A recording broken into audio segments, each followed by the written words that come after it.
KIA गया है जितेंद्र आव्हाड इनके विरोध में।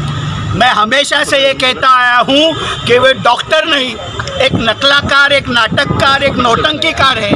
आज महाड़ जब वो आंदोलन करने गए थे तो परम पूज्य भारत रत्न बोधिसत्व डॉक्टर बाबा साहब अम्बेडकर जी का जो चित्र था वो उन्होंने फाड़ा और वो पैरों के पास फेंक दिया।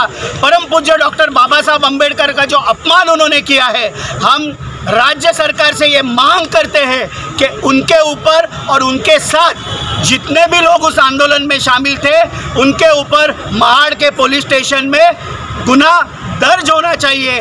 परम पूज्य डॉक्टर बाबा साहब अम्बेडकर जी का ये अपमान महाराष्ट्र कदापि सहन नहीं करेगा। क्या उन्होंने फोटो भी फाड़ा तो उसे माफी मांगी थी, किसी ने देखता आप जिसको सर? वो हमेशा से नाटक करते आ रहे हैं।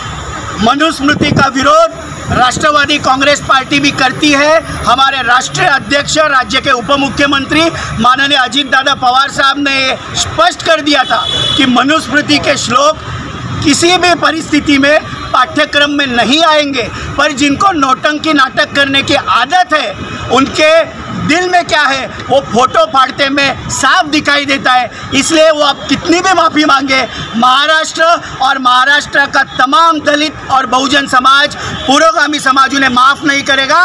उनके ऊपर महाड़ के पुलिस स्टेशन में गुन्हा दर्ज होना ही चाहिए। ओके सर, काय तसं जितेंद्र आव्हाडची परिस्थिती झालेली आहे आणि तुम्ही जे नाटकी आंदोलन करा गेले आणि त्या नाटकमध्ये ते सिद्ध झालं आणि त्यांनी परमपूज्य डॉक्टर बाबासाहेब आंबेडकरांचा अपमान केलेला आहे। परांजपे साहेबांनी जसं सांगितलं, आम्ही तातडीने महाड तिथे रायगड एस पींना फोन केलेला आहे आणि महाड पोलीस स्टेशनला तातडीने गुन्हा दाखल करण्यात यावा, असा आपली अपमान सहन करणार नाही।